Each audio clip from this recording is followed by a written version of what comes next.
Assalomu alaykum yaqin do'stlarim. Hozirgina Bravo jamoasining konsertini ko'rdim.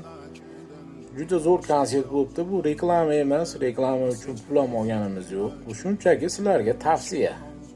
Yaxshilik yo'lida oilaviy ko'radan yaxshi konsert bo'libdi. Bema'ni joylari ham yo'q ekan. Ko'ringlar, maza qilinglar. Menga yoqdi shu konsert. Anchadan buyon bunaqa maza qilib kulmagan edim. Bravo jamoasiga omad. Oxirida bir achinarli bir holati bo'ldi. Odamni ranjitadigan bir joyi bo'ldi.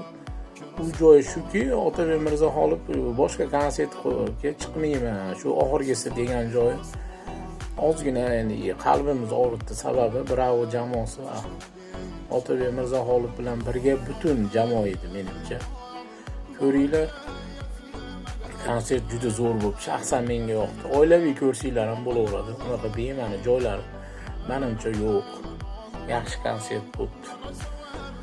Hammalarga yaxshi kayfiyat tilaymiz. Alloh rozi bo'lsin barchamizdan.